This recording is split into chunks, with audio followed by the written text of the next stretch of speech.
hand for Eloise. Everything's gone wrong. Strike format, of course, is what we're playing. So both of these players got to ban 2 matchups that they didn't want to play. Eloise banned 2 of her warrior matchups. Her warrior is Control Warrior, and she didn't want to play it against Pavel's mid-rangey Jade Shaman or Pavel's Reno Lock, which makes perfect sense. Pavel, from his side, banned his Reno Lock against Eloise's Reno Mage. He also banned the Shaman Mirror, and out of his options, the Shaman Mirror was the first thing he banned, despite him having the slower Shaman list, which we just spent the entire last series saying was the favored one. We did, but we were proven wrong, and maybe Pavel just looks at the matchup differently. It was the faster Shaman that won. Yeah. I guess. Well, he must think differently about it, because it's very rare that you see a player banning the mirror match, and especially as you said, it was his first ban. There weren't any specific matchups he wanted to get rid of. He just straight away got rid of the mirror. Quite peculiar. Hopefully we'll find out why a little bit later. We will, but without further ado, we are dealing with now an aggro Shaman up against the Reno Mage. This is honestly one of the big reasons why Reno Mage came to the forefront in the first place, because Reno Warlock that wasn't really cutting it consistently enough against Shaman. There were, it can still do the job if it gets a nice removal hand into Reno, etc. Of course it can. That's just how the deck functions. But yeah. Mage just had more consistent tools, more flexibility when dealing with Flame Wreath Faceless, first and foremost. They can hit that polymorph, they can lock it out for a turn with Frostbolt, and then use another removal turn the following to take it out over the course of 2, that kind of thing. So this exact matchup is a big reason why Reno Mage really emerged as a top contender of a deck, honestly, after being ridiculed for so long initially. Absolutely. For the first few weeks after Mean Streets of Gadgetzan, Mage was down there with Paladin and Hunter. Right. And then Reno Mage appeared. And we can see from Pavel's hand, look at this, he's got Kazakus and Reno Jackson both ready to go. Kazakus is huge for just giving you all of the options you could possibly want. Well, usually you get the options you could want from him. Yes, you can whiff and not get the board clear, but I expect against this deck, Pavel's going to be looking for either deal 5 damage to 1 minion and deal 4 damage to all others if he needs to get rid of this Flame Wreath Faceless, or alternatively, just deal 4 to everything and gain some armor. Yeah, he has some options here. He has the kind of play I talked about last term, where he can go Frostbolt into Dragon's Breath to try and take it out over the course of 2, but that's a really large mana commitment to deal with the 7/7, and obviously Eloise will just be developing her board in the meantime, so I do like the Kazakus potion. Oh, I don't like this Kazakus potion. That was not a very nice set of choices. I didn't see what he picked the first time, but his options the second time weren't so hot. It was not the juice, as a certain American caster is so fond of saying. Oh wow! In fact, once again, for the 3rd time tonight, possibly we might be seeing what we said was the unfavored deck just taking a game. Well, just hold the phone a little bit, because there is the small matter of Coin Reno that can, can get in the way of this plan. I'm not entirely sure either what the Kazakus potion is. This is a somewhat frustrating and unique quirk of the way that tournament production has to work in a lot of cases because of the spectator mode that is provided to us.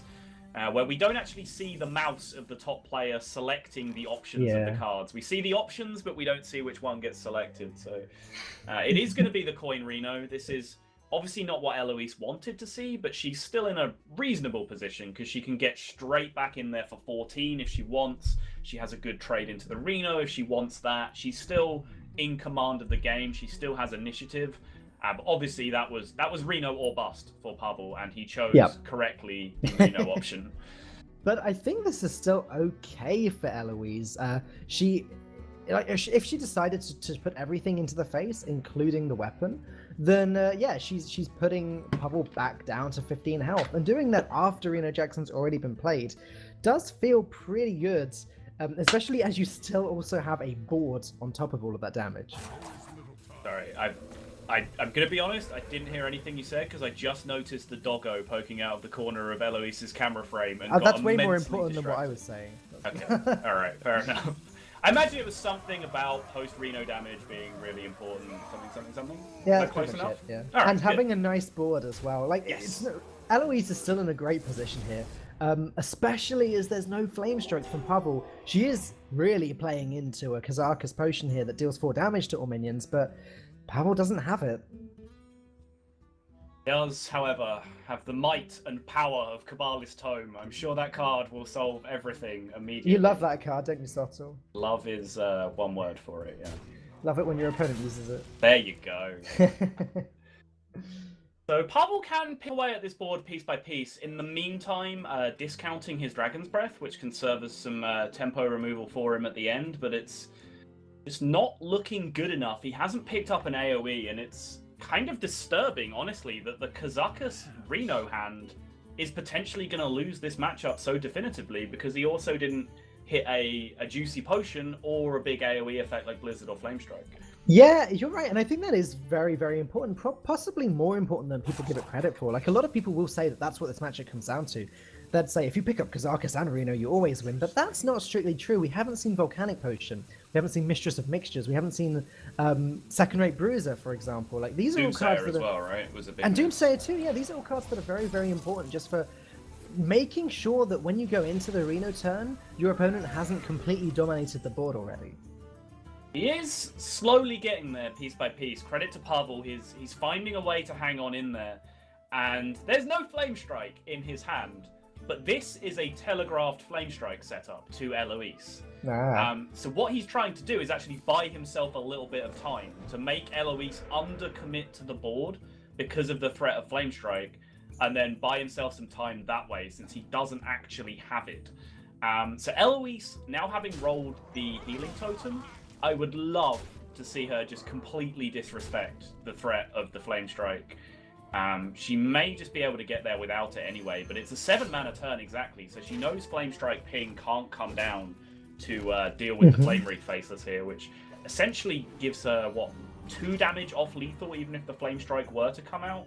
She chooses to hold on to it though, so Pavel's bluff did at least get him a little bit of breathing room, but just no good answers in hand right now. Yeah, I am surprised that Eloise held on to the Totem Golem, but I guess if you are expecting a Flamestrike, just the Flame Wreath Faceless surviving doesn't feel like enough. That was a great Kazakus potion. And there we go, okay. Take that, Healing Totem, you jerk. You ruined my chances of drawing Flamestrike. I will transform you into a sheep with trousers. This is really good for bad matchups tonight, but it goes to show that these aggressive decks can just win against anything. We saw the Warrior beat the Priest earlier, which we said we weren't so sure about, but generally the Priest is considered favored against the Warrior. Yet the Warrior won that game relatively easily. And again, we've had the same thing from Eloise's Aggro Shaman. Yeah, I mean, there is a reason why there was a kind of a pervasive view from pro players towards the end of the month, last month, that, you know, if it was your job to play Hearthstone, you should be playing Aggro Shaman, or you're doing it incorrectly, because it's favored in the majority of matchups, and its unfavored matchups are only a couple of percentage points. There's no real 60-40 or above counters to Aggro Shaman, so that's why it is such a omnipresent deck in most people's lineups. Only really kept out of lineups by the fact that there are several other really powerful Shaman decks that you can also play. So one of those decks might fit into your particular strategy a little bit better. But in a vacuum, Aggro Shaman is just the most powerful deck in the game, and that's why it's the most common deck you see on ladder. It's why it's the most common deck you see in tournament. Right. And now moving forwards, we have two very kind of similar looking Reno mages. I was going to say very similar, but then I'm looking at the details of these lists, and one runs Solia, the other one doesn't. One runs Forbidden Flame, the other one doesn't. They're both decks that are centered around Antonidas, kind of winning the game with a lot of burst damage there, but they do have their differences. They do, yeah. I mean, Eloise, I kind of talk about the evolutionary tree of Reno Mage a lot, where it starts at patient 0, the first person sick enough to play Reno Mage, and then it kind of branches off in 2 different directions, starting with like the Rage Burn heavy list and the Life Coach Value heavy list, and then there's kind of offshoots from there. And Eloise is very much on the burn side of that tree. She has Ice Lance, Ink Master, Pyroblast, etc. Yeah. Pretty much the list that Sixo came out with, which was a direct adaptation of the list that Rage had. Whereas Pavel has just added like a little bit of extra burn to a more value-based list. So I think they're actually coming down on like different sides of the tree, even though some of the particular tech choices have moved them closer to each other. You're right. Manic Soulcaster is a card that Pavel is running that definitely indicates that it's more on the kind of value side of things. And it does give him an extra win condition as well. Whereas I guess Eloise's extra win condition is Solia into Pyroblast, which isn't as relevant in this matchup. Pavel, if he can last into the long game, does get more Kazakus potions. And Eloise there, not actually running Kabbalist Tome, but that's a pretty nice result from Babbling Book. Eloising Book or something. I don't know. Just insert joke here. Traitorous Paveling Book. There you go.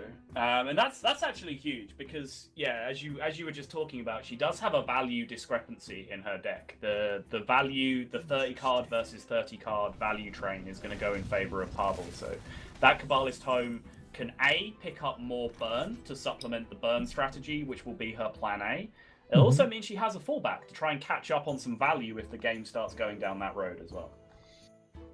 Yeah, I mean, all she needs to do is just get a second Kabbalist Tome from the first, and then she's in a great position. Choosing not to play the Doomsayer here, she does have the Frost Nova Doomsayer combination. Normally, turn 4 is a decent turn to block from your Reno Mage opponent because Water Elemental, Refreshment Vendor, it's kind of where the minions start in the deck, at least the relevant minions that you care about. I mean, what's a Cabal Courier really going to do to you? It's not really like a relevant amount of board presence. And also the Doomsayer going off would have given her full time to be able to play out the Kabbalist Tome there in that case. Interesting Kabbalist's Tome from Eloise there. Getting Shatter, which could be relevant with Frost Nova. Greater Arcane Missiles is definitely an interesting one, though. That could lead to a nice surprise attack later on. It could. Burgly Bully coming down with board dominance here, with Antonidas in hand as well. This is a really, really strong situation against these spell-heavy decks, against decks that want to use removal in hand to deal with your minions. Burgly Bully is just a terror, and I know you very much join me in the fan club of Burgly Bully. I love the card. Yeah. One kind of downside to it is that if Eloise did decide that she needs to play 2 spells here, it would give Pavel 2 coins, but then also burn a card. That being said, Pavel has the Antonidas, and I don't really know if anything else even matters. Coins are only a good thing here. Yeah, coins are massively positive. Of course, Eloise will be evaluating options. There are massively polarizing cards in any Reno deck. We talked about that earlier on during the first series, where we talked about the difference between like Earthen Ring Farseer and Reno Jackson is two cards that you have in your deck. So burn plays against Reno decks are sometimes worth it because of the fact that you can just burn one of those hugely polarized cards, and it looks like Eloise is going to go down that line. Yeah, let's see. I guess Alex Straza. Wait, I missed it. What was it? It was Arcane Blast. Okay, that's fine. I was looking at the deck list, and then I looked back and something had just been burned. Yeah. Arcane Blast. Yeah, Pavel's not going to be complaining too much about that one. No, it's probably the best usage of Arcane Blast in this matchup is that it's a cheap spell for Antonidas, and guess and now it's a coin. So exactly, it's an even cheaper spell for Antonidas. Hang on a moment here. That's pretty good timing. It will die, but that was almost a really nice little counter from Eloise there. Yeah, I mean, Pavel definitely had this option considered already. Obviously, Counterspell can happen, Mirror Entity can happen. Pretty much any eventuality, he had it covered. Polymorph Ball would have been a bit of a nightmare. Polymorph? Ball. Wait, what?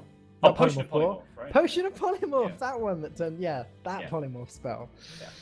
Yeah, that would have been a bit of a problem for Pavel, but I guess you can't play around everything at all times. That's something you like to remind us quite often. So I do, yeah. Mirror Entity, definitely the lesser of a few evils, though.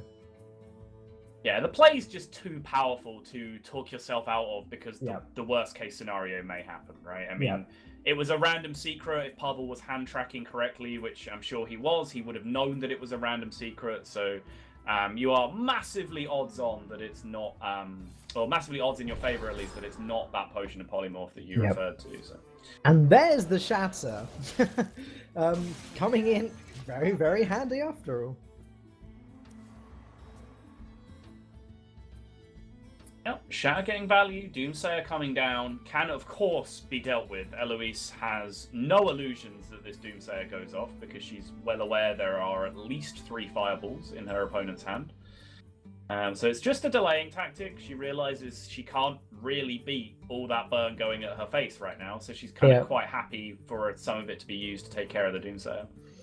That is quite unfortunate for Eloise, though, given that she is running the deck that's built around killing your opponent by using all of the burn damage, and Pavel actually has the value-oriented deck. These fireballs could just serve as a tool for Pavel to just survive, to just kill everything Eloise has, and make sure he makes it into the long game so that he can play a lot of different Kazakus potions. Yes, indeed. And Pavel is going to cycle his Blood Mage here. He's safe in doing this. Sometimes when the pure value-based versions of Reno Mage come up against each other, it's a big grindy fatigue fest and no one wants to draw cards. Arcane Intellects and Acolytes stay stuck in the hand the entire game. But Pavel has seen Eloise's deck list, knows that she's playing the burn-heavy version. The burn-heavy version also plays a lot more cycle. Just look at her hand right now. Loot Hoarder, Acolyte, Arcane Intellect, Azure Drake. So Pavel knows that card draw will eventually be played for Eloise. This matchup is not going to fatigue. So happy to cycle out his Blood Mage instead of just pinging. And it's not really like Eloise can just hold on to all of these card draw cards and just say, I won't play them, I'll win the fatigue game, because she won't win the fatigue game. She knows that Pavel runs Bran and Manic Soulcaster, meaning that his deck just gets bigger and bigger. I'm not sure if Pavel is running Forgotten Torch. It looks like he's... Oh no, he is running Forgotten Torch. I was going to say, that sounds crazy. Why his deck gets even bigger, so... Okay. Yeah. Another fireball. As if Pavel doesn't already have enough burst damage. I mean, there is a chance here that he can just start slinging these into the face and win in a few turns if Eloise didn't have Ice Block and Reno, but I don't know if you want to take that risk. Sorry, distracted by the dog again. My bad. I don't know if Pavel wants to hit all of these spells into the face, because there is the chance that Eloise has Ice Block and Reno. Right.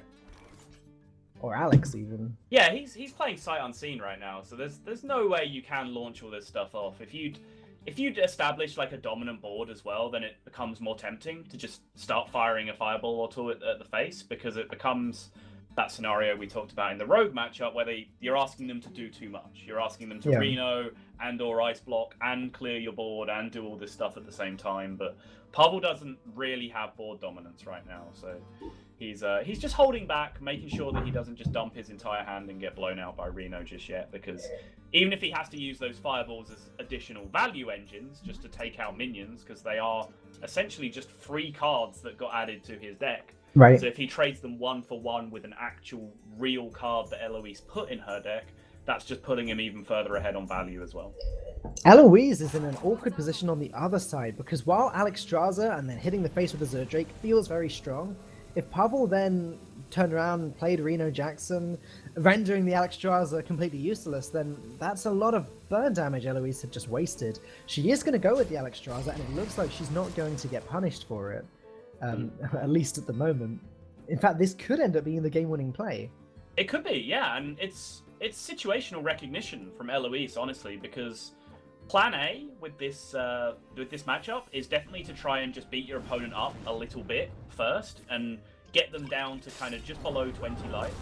Much more difficult than it is to do against Reno Warlock, because your opponent's hero power isn't helping you in that endeavor every turn. But you try and get that done.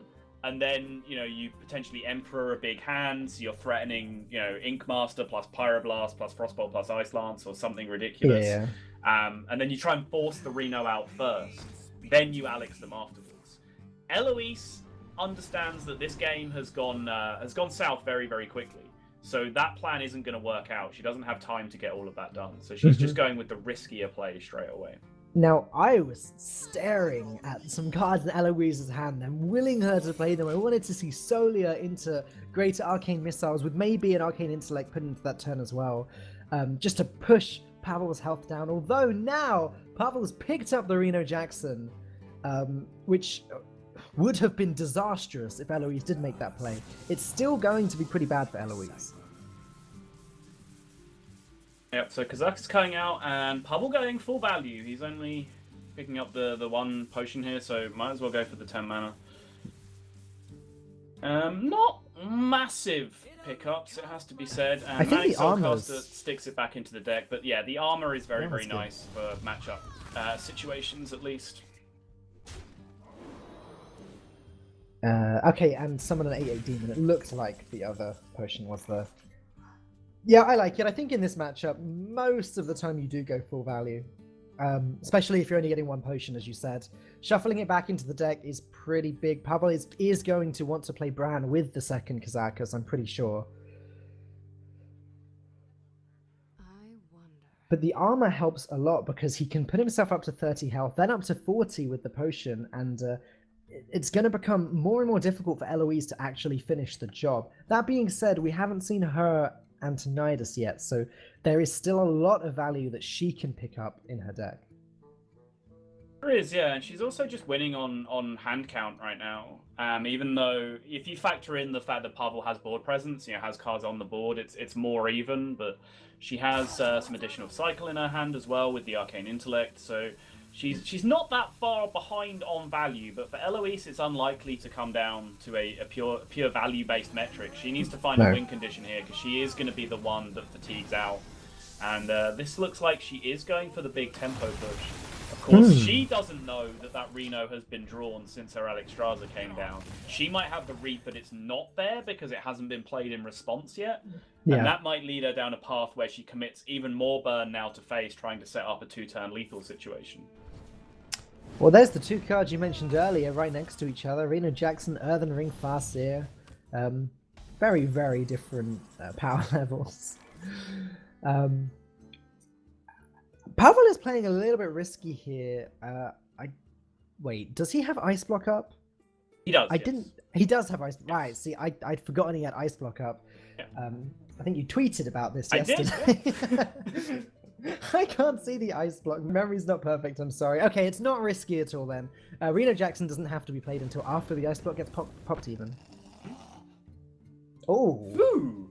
Another card that I like a lot, but isn't quite good enough to see play at the moment. Red Mana Worm.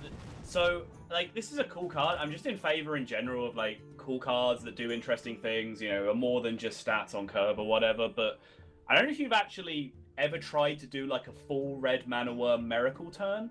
The animation is torturously long. If you're doing, Auctioneer, Red Mana Worm, draw your deck while playing it all with preps, etc., It rivals Double Armor Smith, Sludge Belcher, Patron turns in how long it takes to happen. Yeah. Maybe that's just a countermeasure. Blizzard think the card might be too long. Let's just slow down the turn. Yeah. Definitely a decent roll off the Firelands portal for sure, though. And Eloise is going down that line where she's trying to go for the block pot into lethal situation, hoping that the Reno isn't there. Mm-hmm. Starting with the Firelands portal, of course, because it gives her that extra bit of board presence, which can help her get there. But it's going to get really, really crushingly and brutally answered by Reno Jackson. Yeah, it's definitely... Definitely not going to be a pleasant couple of turns for Eloise later when the Reno Jackson comes down.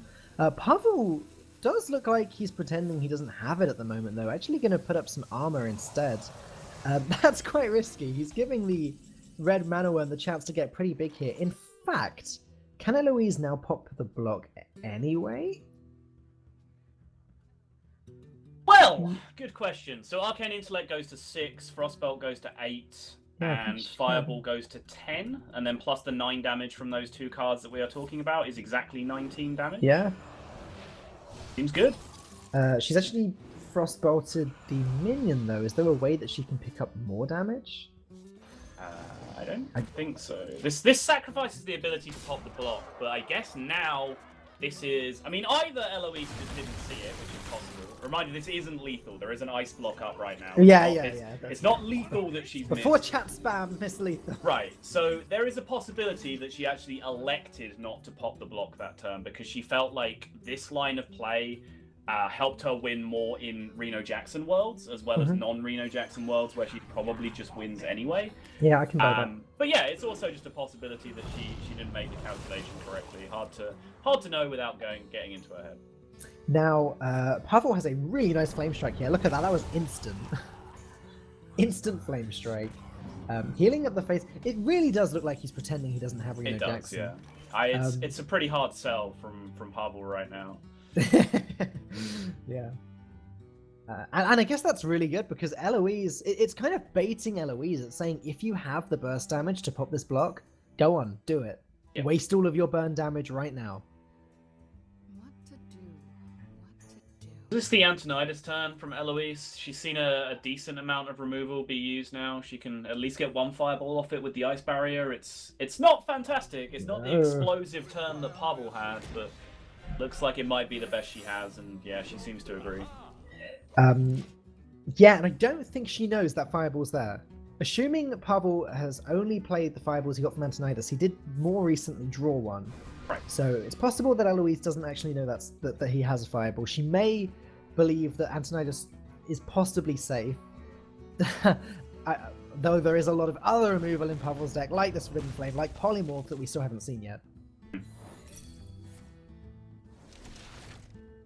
Ice Barrier is going to be activated, but yeah, even worst case scenario, Pavel could use the Firelands portal that he already had there, so no harm. And now, the turn after the Antonidas turn has come down from Eloise. She picks up the Emperor, which is obviously a great card to combine with that eventual Antonidas turn.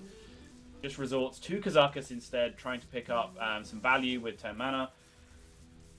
But it's hard for her to get out of this on a value train, as we've mentioned over and over again. No, so she has to draw and just try and get the damage she needs to kill Pavel, I think. Is that damage left in the deck, though, is the question. Like, she already has enough to beat this one ice block. So, is drawing the rest of her deck going to give her enough damage to beat this one ice block and another 30 health from the Reno? It seems unlikely. I guess there's a possibility that she may decide if she wants to win this game, Pavel has to not have Reno, in which case pick up the damage now, kill him before he draws it, and then win based off the back of that. No, she's actually gone with the board clear though. Interesting. So she's going to try and make the biggest board that she can while destroying Pavel's. Yeah, plus 6 health is huge in this matchup because Reno Mage doesn't have like a full kill switch. Wow. Oh my goodness. Nexus Sarad. Paveling Portal, let's go. Paveling Portal, I love it. Picks up Circle of Healing, which is borderline useless. Yeah, that's not exciting at all, is it? If he hadn't yet played Antonidas, then maybe it would be exciting. But yeah, the plus 6 health, basically, as I was saying, Mage doesn't have a kill switch AoE, such as Twisting Nether or Brawl, that kind of just ignores stats. It says, I don't care how big you are, just get off my board. They actually have to deal with the stats in front of them when it comes to AoE. They do have single target with Polymorph, of course, that can deal with it, but if you get 2 or 3 minions down and then give plus 6 health to all of them, that's a board that's really hard for Reno Mage to interact with. So Eloise is working her way through the list. I think she's down to about plan C or D at this point, trying to find a way to win the game. But she is constantly trying to find that way and adapting as each plan is getting shut down, which is commendable at least. She hasn't picked up Forgotten Torch yet, so there is at least some more damage in the deck. I bet she really did not want to play Fireball on that Sarad. I imagine there are a lot of 5-mana minions that she would have just ignored, but the fact that it's a 5-mana minion that allows Pavel to just keep picking up value, unfortunately, she had to deal with it, and at the time, that meant wasting 6 more burst damage. Yep. So it's pretty much breakpoint time from Eloise. She has to decide right now, once and for all, what her win condition is and commit to it, because this might be your last chance to get Greater Arcane Missiles just connect to face fully for value that way. Once you commit that, you've kind of sold yourself down the river on the burn plan, and you're just going to lose to Reno with that line, and that means that your opponent is very likely to have drawn Reno by now, being a decent way through their deck. So Eloise actually just playing a tempo Reno of her own, hoping to buff it in the future and just carry that through with damage. But now that opens up the Alex Strasser from Pavel to just potentially try and swing the aggression the other way. Yeah, so Eloise, obviously, the point of this Reno play is that she's decided I can't afford to put my burst into the face just in case Pavel does have Reno Jackson. Yeah. Unfortunately, she's kind of been backed into a corner with this one with no other minions to play, and now Pavel gets 2 Kazakus potions, which I assume will both be 10 mana. We've lost our vision of the second one, but there we go. Oh, okay. No idea. Answers on a Nope. postcard. Write in at home what you feel like he's taken in that scenario. It could be anything. Iceland's picked up now by Eloise. But I've kind of liked the way she's played this. She's hedged enough throughout the game. But I think maybe the trap of that is that she's now reached a point where she's not winning the game if Reno is in hand regardless. Yeah. So I feel like maybe that was the turn to commit. And if that's the case now, it's often the case that was also the case, 2 or 3 turns ago. And I also got fooled by the fact that we thought we might be able to beat Reno in this spot. But yeah, it's hard to say for sure. But it doesn't look like a scenario where she was beating Reno. So maybe her line was better there to just start burning the phase, pop the block, and just hope that it was good enough. If Pavel got the option to pick up armor again, I feel like armor would just be a great way to go for him, because he knows Eloise's strategy is all based around burn damage. Like, if she knows Antonidas is gone, Kazakis is gone, there are very few, because I believe, we can see the potion. There are very few ways that Eloise can actually pick up value. And if you do just armor up and make sure Eloise is drawing more cards than you are, then you probably do just win this game. I think he got armor twice. He just moused kind of through his hand considering his options, and I think he got Revive 3 plus 10 armor and Sheep All plus 10 armor. And why not, right? Like, it turns out, if you're playing Reno Lock with Jiraxis, or if you're playing any Reno deck against a deck that's full of burn damage, armor actually is pretty good. Right. If Tank Up from Control Warrior taught us anything, though, we should have already known that.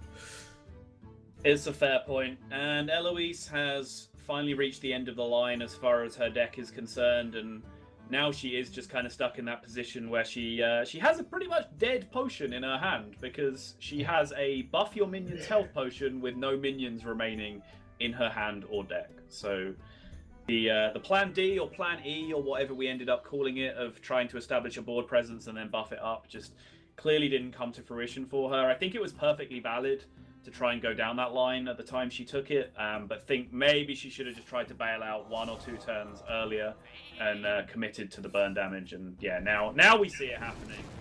And take your pick, really. Reno Jackson, defensive Alex, gain 10 armor. Any of these plays can now shut this down. This sort of game kind of makes me wonder if the ability to show your opponent your hand would potentially end games much sooner. Yes. I wonder if Eloise saw 5 turns ago that Pavel had Reno Jackson in hand, then she would have just conceded. Obviously, if you're Pavel, you can't just play Reno Jackson, because then you're playing it at an inconvenient time and probably losing as a result. But just showing it may have ended this game earlier. The dog isn't very happy right now. Just said it's fun and interactive. And I don't have too much history in other card games, but people have told me I think that's an option in Magic the Gathering, that you can just show your hand and say, "Hello, sir, my hand is insane. Would you like to concede?" You can't do this. Yeah. And it definitely would shorten a lot of Pirate Warrior versus Reno matchups, for example. Right, sure. You could just mulligan and go, hey, there we go, game over. There's the Mistress, Reno. Volcanic Potion, Kazakis, Reno. Yeah, enjoy. There you go, GG. Well, that was only game 2. It was, yeah. We are seeing a much larger portion of control decks in this group than we have in the previous ones. There's also the life coach factor that's playing into this as well. Anything involving life coach, even if he's playing aggro, will be dragged out. So this group is lasting longer thanks to our opening game involving life coach, and this game now involving an awful lot of control bashing heads against each other. But we're going to move forward now into aggro shaman coming up against Pavel's Reno. Yeah, so this game is likely to be much faster than the last one that we just watched. Small spoiler, if we do get to game 5, it will be Reno Mage versus Control Warrior. So if we like long games, then this has been a great series for that. But in the meantime, Pavel has an okay start to stop Eloise's damage. He's got the Mistress of Mixtures, he's got Imp Gang Boss that he can play this turn if he wants to. He doesn't have Kazakis or Reno yet, though. Yeah, and that spell damage totem is a really big deal, because Imp Gang Boss is a nightmare to deal with for the aggro deck in a lot of situations. Having that spell damage there already, okay, completely irrelevant because he drew Blood Mage, but at the time, it was a really, really nice chance for him to be able to answer it cleanly with the Lightning Bolt. Right. So I guess there's no need to play Thanos now anyway. You can just totem up, play the lightning bolt, clear the imp, and kind of just relax for now. Then again, I guess it depends how scared she is of board clears. She's actually just going to hit the face. Yeah, she wants to play Flame Wreath next turn. I mean, this is the other big consideration. She's sacrificing board now just to let the Imp Gang boss pick up a bit of value in exchange for being able to play 4 mana 7/7 on 4, which is basically your best option against control in almost all situations. But by doing that, she has now conceded the board very, very early on to Pavel.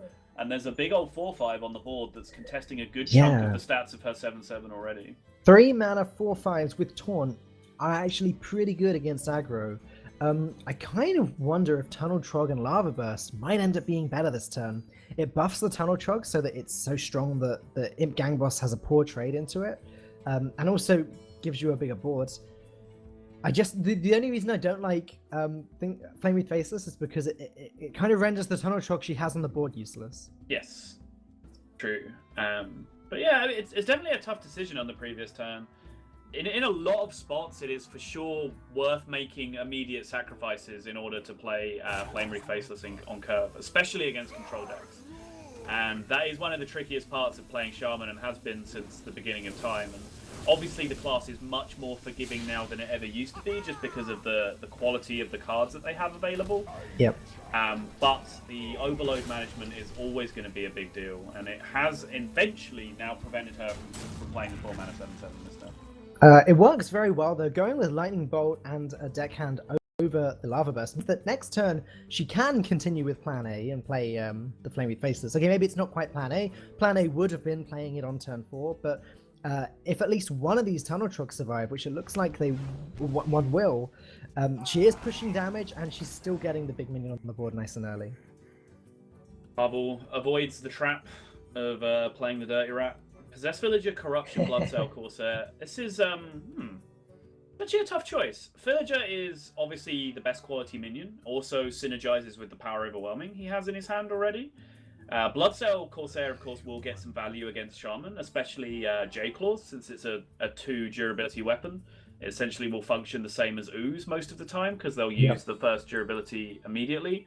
But then also, you don't really have a nice answer to a 7/7 in your hand, which makes Corruption appealing as well. So you're right. I'm actually really not sure which of those options I would have gone with, and Pavel goes with the Blood Cell Corsair in the end. I guess, ultimately, if there is a 4 mana 7/7 coming down this turn, he should be able to... Well, yeah, he can deal with it. He can deal with it with Power Overwhelming. Yeah. Tunnel Trog is just going to go face. Okay. Face. Nice and aggressive play there. But now Power Overwhelming can do its thing. Twilight Drake, fantastic draw for Pavel there. Just allowing him to widen his board, put a lot more stats down, and it just curves so nicely with the Power Overwhelming. It does, and I believe he can remove all damage from the board this turn. Yes, he can. Choosing to put the Overwhelming on his Gang Boss, getting extra 1/1. Now he can double trade into the Trog if he wants to remove that as well, or he can choose to take out the spell damage totem and preserve his own board. That's a tough one. I think I like killing the Trog. It's starting to get out of control here, and if there was a Lava Burst to come down next turn, you take more damage by leaving the Trog alive than you do by leaving the Spell Power Totem alive. Fair. And now, Eloise just kind of does run out of stuff. Yeah, leaving the spell damage up does mean that Lava Burst is at least a clean answer to the 4/6, but once you're in the spot as Aggro Shaman, where you're Lava Bursting minions against a control deck, that's when you know that things are not going your way. Lava Burst being used as removal in Tempo Mirrors and Aggro Mirrors, not at all uncommon and not a hugely bad feeling a lot of the time. But when you're having to Lava Burst minions against control decks, that's because they've got a grip of the board too early for you, and that's just not the situation you want to be in. And there's armor from Pavel. We've seen that he quite likes the armor, but then dealing 4 damage to all minions is good too. Yeah, 4 to all popped up as well. Again, annoying. We can't see the cursor, so we're not exactly sure which option he picks up. Hopefully he mouses over it for our convenience at some point in the near future. Yeah, Pavel also played Dirty Rat last turn. A much safer turn to play Dirty Rat once you've seen a 7/7 has already been dealt with. Yep. Now, Lava Burst could go into another minion that has 6 health. But that feels really, really, really bad. Yeah, and this is the argument that some players have got in. I know a lot in theory, like for example, he's just playing the additional late game minion. I know a mate of mine on Complexity, Casey, is also not a fan of Lava Burst and is playing a much more aggressive list than the Life Coach version still, but isn't playing Lava Burst in there at all. Wow. Just because, in some situations it is just a terrible card like this, and sometimes you just rather have more minions to play onto the board and just try and fight and grind decks out, because as Shaman the quality of your cards is so high that you're kind of capable of doing that even as an aggro deck. On this occasion, Pavel didn't actually need to show Eloise his hand. He actually didn't have Reno or anything kind of that spectacular there, but Eloise knew she just run out of steam far too early in this matchup, meaning that Pavel is going to take his second game. So next up is going to be Pavel's Shaman versus Eloise's Reno Mage, and if Pavel wins that, it is going to be the end of the series. Yes, indeed. I think that game for Eloise all comes back to that decision where she chose not to deal with the Imp Gang boss. I'm not going to call it wrong by any stretch of the imagination. It's just one of those scenarios. This is what happened. This is where the game went downhill for me. But it's not necessarily a mistake, because it's about, on average, does the game start going downhill from there for me? And I think Pavel actually top decked the 4/5 taunt that he played that turn. Right. So, yeah. Lucky draw from him as well. But if you look at the value that Imp Gang boss got after she chose not to lightning bolt it to try and preserve her Flame Wreath's faceless turn, I think it traded into 2 minions, generating 2 more 1/1s, and then it was the power overwhelming target, generating even a third 1/1 after that as well. So it was that Imp Gang boss almost single-handedly that ended up tearing apart her board. Now, it looks like Pavel and Eloise have stepped down this game, and we've actually got Winston versus Doge playing the 4th game in the series. Wow, okay. I see what's happening here. So who do you like in this matchup between these 2 novelty pillow animals? I think Doge is doing pretty well by queuing the Reno Mage into the Shaman. It tends to be a good matchup. That being said, earlier Pavel... earlier it was Eloise that won. Wait, no, I'm getting mixed up. Yeah, it was Eloise that won the matchup earlier with the Shaman. Correct, so yes. Now she wants to show that it's not always the Shaman that wins, and usually the Mage is favored. On a serious note, she chose not to coin the Doomsayer, which is always a somewhat risky play because of the extra power that can get developed on turn 2, making all the difference in trading through the Doomsayer. And here you see it's not the extra power on the board that makes the difference, but that 1 extra mana that's available to Eloise. Yeah. Where Blood Mage Spirit Claws becomes a possibility, combining with the Buccaneers to take out the 7. Commonly, Coin Doomsayer is the play that gets made against Shamans, but Pavel's deck is not as aggressive. Easy for me to say. Not as aggressive as most, as you can see from the presence of the Jade Chieftain in hand. So maybe Eloise just felt like she had a little more time than she actually did. I agree, and also I guess she's just decided that she wants to save the coin. Maybe it means coining out Reno on turn 5 if she picks it up, or coining out Harrison this turn even. I guess rather than wanting to guarantee that the Doomsayer procs, she just wanted to guarantee that she could get a bigger minion out a little bit earlier. She picks up Reno off of the Harrison. That may make all the difference. May indeed, but as we mentioned, Pavel has the much more resilient board-based build of the Shaman with Jade Chieftains, Jade Spirits. This isn't the deck, the aggro Shaman deck that just plays Jade Claws, sometimes Aya, and then Jade Lightning, that gets the golems up to 4/4, maybe 5/5 on a really good day. This is the deck that can push them all the way up to the 7/7s, 8/8s, and 9/9s, and keep on going. So with Bran as well, yeah. This isn't fully polarized by Reno Jackson. It's not like a lockout situation if you're able to heal. You do need to deal with the board and or run your opponent out of resources as well. You're right. It was just the way the start of the game was going. It looked like Pavel was just steamrolling over Eloise. Yeah. It looked like almost like she would need Reno in order to survive. We can see there's 2 Jade Chieftains in Pavel's hand. And Aya gets played, and even Bran. He has all the tools that he needs to create a huge board of Jades very, very soon. This is actually, this is a much harder matchup for the Reno Mage, unless Eloise can pick up a lot of burn damage to win the game very, very, very soon. Yeah. Did you see that as well? That was the stance of a man, not just a man, not any mere man, a world champion who has just played Aya on a board and is feeling comfortable. He slammed Aya-chan on the board and then just eased back in his chair, hands behind his head. We've got this, boys. Yeah, he is validated Hearthstone player, Pavel is. He has every right to feel comfortable. Emperor might just introduce an element of discomfort to his psyche right now, though, because as soon as Emperor comes down, you know that the explosivity of the mage's hand goes up enormously. They can suddenly answer your board much more efficiently. They can weave together different removal spells at the same time. They also have the ability to explode with things like Antonidas in the future. And Eloise does have the hard lockout here with the ice block into Reno. This is one of the reasons why playing against Reno Mage can actually be a lot more frustrating than Reno Warlock. Sure. Because Reno Warlock, when you're playing against them, or when you're playing as it from either side, there's this difficult decision of how greedy do I get? Do I have to Reno here? Am I going to die? And then sometimes, if you're the player playing the more aggressive deck against that, you can exploit that window. You can hover them at awkward numbers and then surprise kill them when they weren't expecting it. When there's Ice Block involved, all of that goes out of the window. They just play Ice Block, they wait until it gets popped at 1, and then they get the full 29 value healing out of Reno every single time. Just be glad that Reno Mages aren't able to run Molten Giant and Echo of Medivh. It's a fair point. I am, now that you've mentioned it, very thankful for that. But Eloise actually decides to go with the Reno here, and what this is saying is that she actually wants the 4-6 on board right now. Like, just playing Ice Block and sitting back and waiting while this board builds up, she appreciates that's not going to be good enough. So she at least kind of makes a token effort right now to generate a 4-6 on the board to contest.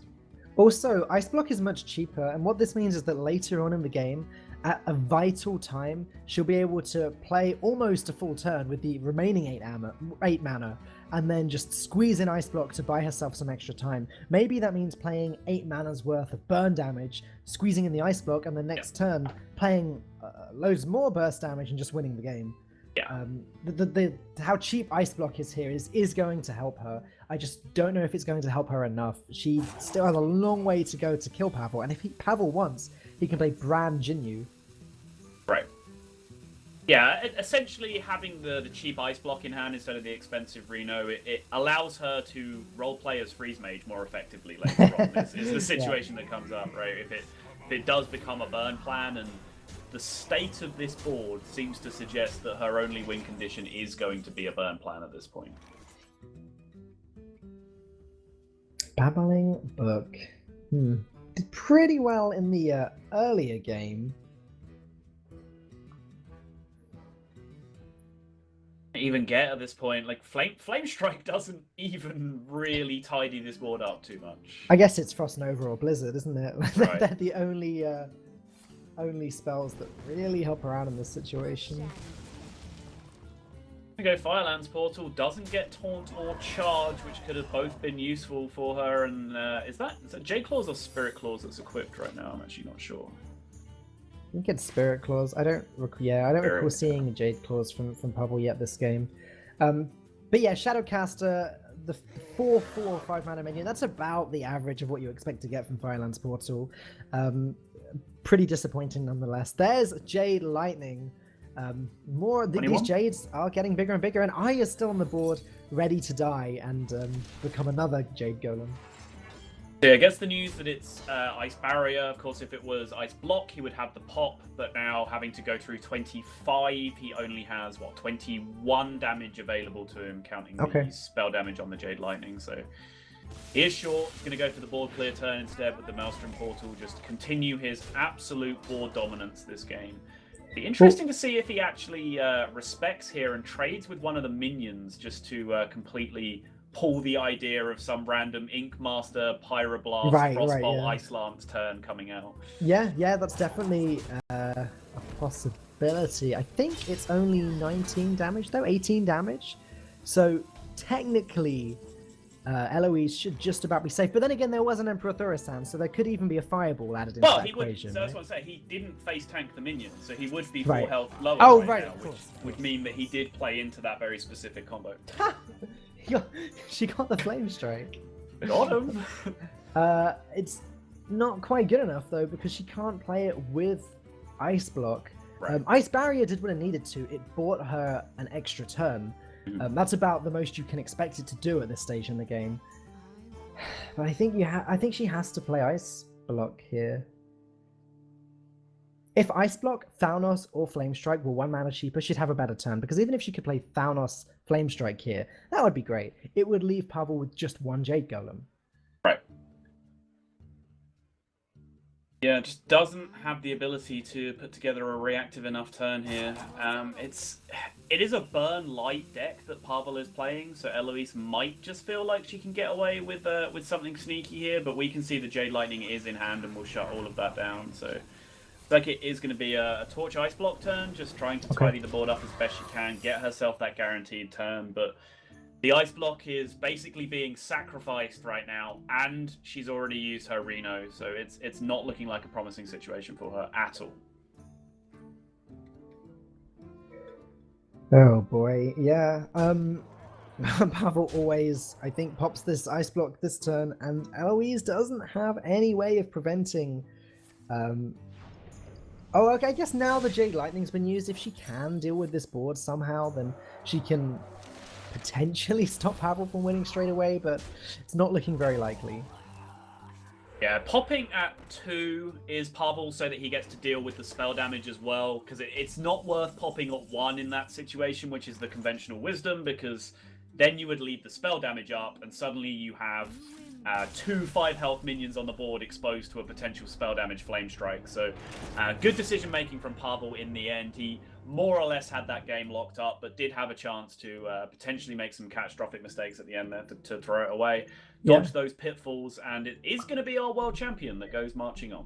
Incredibly well played. You know what? I'm kind of disappointed we don't get to see Reno Major